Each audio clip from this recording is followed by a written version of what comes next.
If there's one thing filmmakers love to do, it's sneak hidden details into their movies. It's a practice that has existed for decades, and you can find examples of this attention to detail across every genre. Still, one that might not get the credit it deserves is the irreverent world of comedy. So with that being said, I'm Jem from WhatCulture.com, and here are 10 incredible comedy movie details you definitely missed. Number 10. Gretchen's hoop earrings in Mean Girls. If one of your friends ordered you not to wear a specific piece of clothing, you'd probably tell them to mind their own business, right? Well, that's because you're not buddies with the terrifying Regina George. When this mean girl tells you to stop wearing something, you stop. The original Mean Girls was a side-splitting comedy that lovingly explored high school clique culture and created a menacing villain in the leader of the Plastics, Regina. One of her most toxic traits was her fashion gatekeeping, dictating to her followers what they could and couldn't wear. A major victim of this tyrannical reign was Regina's supposed BFF, Gretchen, who she forbade from wearing hoop earrings as they were her thing. But don't feel too bad for Gretchen or her accessories, as things eventually turned around for the both of them, although you might have missed it. As the film wrapped up, it showed off each of the Mean Girls post-prom, with Gretchen hanging out with the cool Asians in a blink and you'll miss it moment. Still, if you're quick enough, you can spot that she's wearing hoop earrings again, proving that she has moved on from Regina and is still looking pretty fetch. Number 9. It's only half time. Hercules. Hades is the god of the underworld, the brother of Zeus, and quite possibly one of Disney's funniest villains. James Woods' rendition of the iconic mythological figure is an easy highlight of Hercules, but it seems that his version of Hades had more than just the ability to control the dead and shoot fire. He could also break the fourth wall. If you've seen this 1997 animated offering, you no doubt remember the titular character's epic encounter with Hydra. After stepping toe-to-toe with this monstrous beast, the legendary hero managed to slice his head clean off, implying that he had won the fight, but the dastardly Hades knew better, as he said, guys, relax, it's only half time, before the Hydra grew 2 new heads. Fascinatingly, this quote was not just typical villainous bragging, it was a gag inspired by the film's runtime. You see, Hades called halftime at the 46-minute mark, which placed this dialogue smack bang in the middle of the 92-minute movie. If you picked up on that the first time you watched the film, you'd better call up the fates, because you clearly have the gift of prophecy.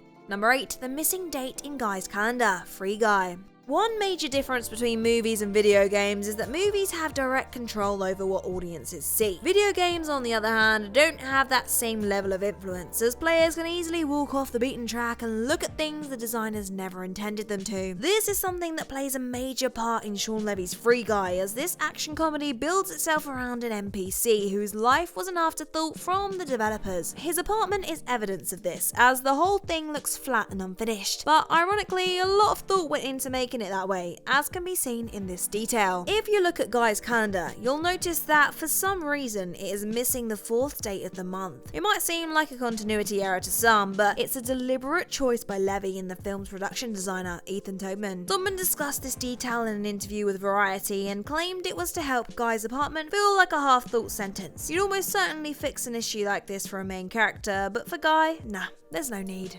Number 7. Jacques has the cleanest bag in Finding Dory. Everyone remembers the Tank Gang. This delightful crew of sea critters told a great story of struggle, adversity, and triumph in Pixar's Finding Nemo as they sought their freedom from P. Sherman's dentistry. Of course, their great escape was tempered by the fact they ended up stuck in plastic bags in the ocean, but still, they got to live free of their fear of Darla. And they even reappeared in the sequel, Finding Dory, in a hilarious post-credits zing. That zing, however, proved why you should never throw rubbish into the ocean, as they were still confined to their plastic prisons a whole year after their escape. On top of that, they were utterly riddled with algae, but if you look closely, you could see that one of these things was not like the other. Keen viewers might have noticed that Jacques, a shrimp, sported a spotless bag. Why was his clean when the others weren't? Well, you might recall that he was a skunk cleaner shrimp, and often cleaned the algae in the original tank. The animators clearly remembered this important aspect of his character and thus made sure his bag was spick and span. Let us know your thoughts on this list so far in the comments down below, and while you're there, drop us a cheeky like, share and subscribe too. Number 6. Tackleberry's gun knowledge in Police Academy.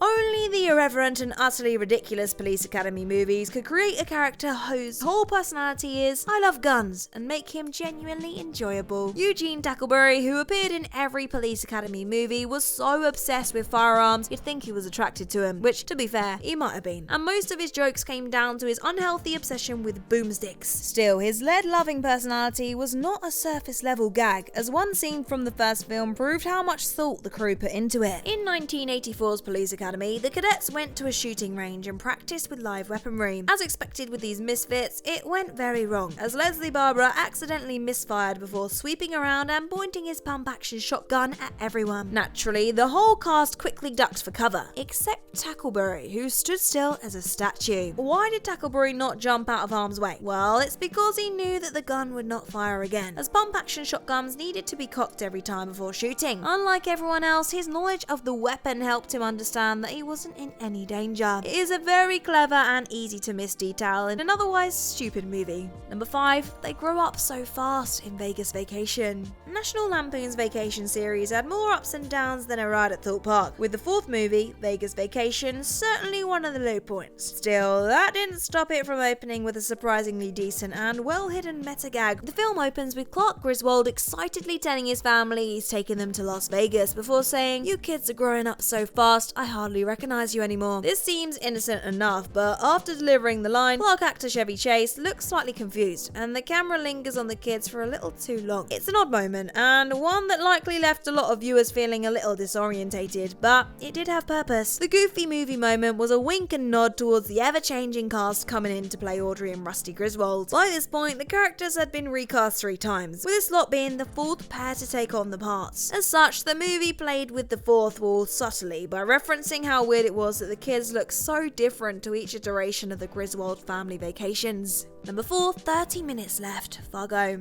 It turns out you don't need to be a Greek god to tell the audience how much time they got left in the movie. The Coen brothers' Fargo is quite possibly the holy grail of black comedies, as this twisted crime thriller pairs humour and murder together like strawberries and ice cream. It's an incredibly well-crafted film, and if you want more evidence of that, then listen on. Like Hades, this movie has a character who can break the 4th wall without you even knowing it. The dialogue deliverer in this film is Carl, as he says, "30 minutes, Jerry, we wrap things up," at the perfect time. This line of dialogue plays out when there are only 30 minutes left of the film, including credits. It's a reference so minor and obtuse that no one will ever know it's there unless they happen upon it by pure chaos or are told by someone else. You're welcome. The Coens are a clever pair of directors, and details like this help to make their movies feel so special. Number 3, the twins' literary choices in Hot Fuzz. The Cornetto trilogy, Shaun of the Dead, Hot Fuzz, The World's End is a trio of films so jam-packed with nuanced jokes they could fill up every space on this list. No matter how many times you watch them, you'll always find some new detail you never noticed before. Case in point, here's one that you almost certainly missed in Hot Fuzz. One of the funniest gags in this film revolves around the revelation that Bill Bailey's book-reading, split-personality seeming Sergeant Turner was actually a set of twins the whole time. Each one was distinct yet identical to the other, and one way the film joked about with this was via the books they read. The first and far more put together twin is seen reading the crime thriller Complicity by the author Ian Banks, whereas the scruffier twin reads 2 separate books by Ian M. Banks, the name the author uses to distinguish the more serious projects from his sci-fi novels. They're reading books by the same author that are somehow the same yet completely different. On top of that, one could argue that the first twin's choice of reading is an allusion to his complicity with Sanford's crimes. Edgar Wright, give us a break.